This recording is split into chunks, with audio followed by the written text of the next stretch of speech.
ಬಾಡಿಯ ದೇಹದ ತೂಕಕ್ಕೂ ಮತ್ತು ನಮ್ಮ ಮಂಡಿ ನೋವಿಗೂ ಯಾವುದೇ ರೀತಿಯಾಗಿರ್ತಕ್ಕಂಥ ಡೈರೆಕ್ಟ್ ಕನೆಕ್ಷನ್ ಆಗಲಿ ಇಂಡೈರೆಕ್ಟ್ ಕನೆಕ್ಷನ್ ಆಗಲಿ ಇಲ್ಲ. ಸೊ ಯೂಶಲಿ ಎಲ್ಲ ಕಡೆ ಫ್ರೀ ಅಡ್ವೈಸ್ ಏನು ಬಿಡ್ತಾರೆ ಅಂದರೆ ಮಂಡಿ ನೋವು ಬಂದಿದೆ ಅಂದರೆ ವೆಯ್ಟ್ ಲಾಸ್ ಮಾಡಿ ಅಂತಾರೆ. ಹಾಂ, ನಿಮ್ಗೆ ಎಷ್ಟು ಕೆಜಿ ವೆಯ್ಟ್ ಲಾಸ್ ಮಾಡೋಕ್ಕೆ ಹೇಳಿದ್ರು? ನನಗೆ 107 ಇದೆ. ನನ್ನ ಹೈಟ್ ಪ್ರಕಾರ 50 kg ಇರಬೇಕಂದ್ರೆ ಡಬಲ್ ಇದೆ ಮಾಡಿ ಅಂತ ನಂಗೆ ಎಲ್ಲ ಮಾಡ್ತೀನಿ, ಆಗ್ತಾ ಇಲ್ಲ.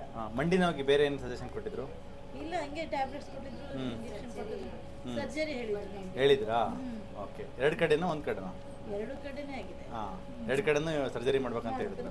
ಓಕೆ, ಬಟ್ ನೀವು ಇಲ್ಲಿಗೆ ನಮ್ಮ ಹಾಸ್ಪಿಟ್ಲಿಗೆ ಬಂದಾಗ 107 kg ಇದ್ರಿ, 8 kg 108 ಇದ್ರಿ, ಒಂದು ಅರ್ಧ kg 1 kg ಅಷ್ಟೇ ಸಣ್ಣ ಆಗಿದೆ. ಬಟ್ ಮಂಡಿ ನೋವು ಎಷ್ಟು ಪರ್ಸೆಂಟ್ ಕಡಿಮೆ ಆಗಿದೆ? ಮಂಡಿನೂ ಕಮ್ಮಿಗಿದೆ. ಔಟ್ ಆಫ್ 100 ಎಷ್ಟು ಪರ್ಸೆಂಟ್ ಕಡಿಮೆ ಆಗಿದೆ? 50% ಕಡಿಮೆ ಆಗಿದೆ. ಬಟ್ ನೀವು 50% ನೋವು ಸೆಳೆತ ಎಲ್ಲ ಕಡಿಮೆ ಆಗಿದೆ. ಸೆಳೆತ ಇತ್ತು. ಬಟ್ ನಿಮಗೆ 50% ನೋವು ಕಡಿಮೆ ಆಗ್ಬೇಕಂದ್ರೆ ನಿಮಗೆ ಮಿನಿಮಮ್ ಅಂದರೆ 75 kg ಬರಬೇಕಿತ್ತು. ಅದ್ರ ಲೆಕ್ಕದ ಪ್ರಕಾರ ನೋಡಿದ್ರೆ 50 kg ಸಣ್ಣ ಆಗ್ಬೇಕಲ್ವ ನೀವು? 50% ನೋವು ಕಡಿಮೆ ಆಗ್ಬೇಕಂದ್ರೆ 50 kg ಅರ್ಧ ಅಂತಂದ್ರೆ 25 kg ಇಳಿಬೇಕಿತ್ತು. ಅಂದರೆ 108ರಿಂದ ಹಿಡಿದು ಅಟ್ಲೀಸ್ಟ್ ಒಂದು 80-82 kg ಬಂದಿದ್ರೆ ಮಾತ್ರ 50% ನೋವು ಕಡಿಮೆ ಆಗ್ತಿತ್ತಲ್ವಾ? ಬಟ್ ಹೆಂಗೆ ಕಡಿಮೆ ಆಯ್ತು ನೋವು? ಔಷಧಿ ಮತ್ತು ಮುಖ್ಯವಾಗಿ ನೀವು ಚಪಾತಿ ತಿಂತಿದ್ದೆ ಅಂತ ಹೇಳಿರಲ್ಲ, ಅದನ್ನು ಬಿಟ್ಟಿರೋದ್ರಿಂದ ಮತ್ತು ದೇಹದಲ್ಲಿ ತುಂಬ ಇನ್ಫ್ಲಮೇಷನ್ ಇದೆ. ಆ ಇನ್ಫ್ಲಮೇಷನ್ನು ಕಮ್ಮಿ ಮಾಡೋದಕ್ಕೆ ನಾವು ಮೆಡಿಸಿನ್ಸ್ ಸಪ್ಲಿಮೆಂಟ್ಸ್ ಕೊಟ್ಟಿದ್ವಿ. ವೈಟಮಿನ್ ಸಿ ಮತ್ತು ಜಿಂಕು ಮತ್ತು ಮೆಗ್ನೀಷಿಯಮ್ ಅದೆಲ್ಲ ಕೊಟ್ಟಿದ್ವಿ.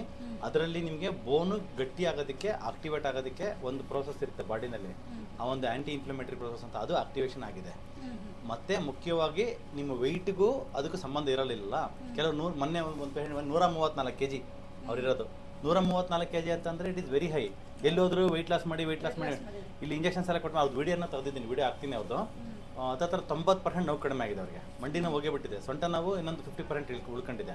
ಸೊ ಹೆಂಗೆ ಅದು ಆಯಿತು ಅಂತಂದರೆ ಬಿಕಾಸ್ ಈ ಪ್ರೋಸೆಸ್ಸಿಂದ, ಜೊತೆಗೆ ಅವ್ರಿಗೆ ಇಂಜೆಕ್ಷನ್ಸ್ ಎಲ್ಲ ಮಾತ್ರೆ ಎಲ್ಲ ಕೊಟ್ಕೊಂಡು ಬೋನ್ನ ಸ್ಟ್ರೆಂತ್ ಮಾಡೋದ್ರ ಮೇಲೆ ಫೋಕಸ್ ಮಾಡಿದ್ವಿ. ಹಂಗಾಗಿ ನಿಮ್ಮ ದೇಹದ ತೂಕಕ್ಕೂ ನಿಮ್ಮ ಮಂಡಿ ನೋವಿಗೆ ಯಾವುದೇ ಸಂಬಂಧ ಇಲ್ಲ. ಬಟ್ ಫ್ಯಾಟಿ ಲಿವರ್ ಇದೆ, ವಿಸರಲ್ ಫ್ಯಾಟ್ ಇದೆ. ವಿಸರಲ್ ಫ್ಯಾಟ್ ಕಮ್ಮಿ ಮಾಡ್ಕೊಳ್ಳೋಣ ಅಂದರೆ ಹೊಟ್ಟೆ ಒಳಗಡೆ ಲಿವರ್ ಮೇಲೆ ಫ್ಯಾಟ್ ಡಿಪಾಸಿಟ್ ಆಗಿದೆ.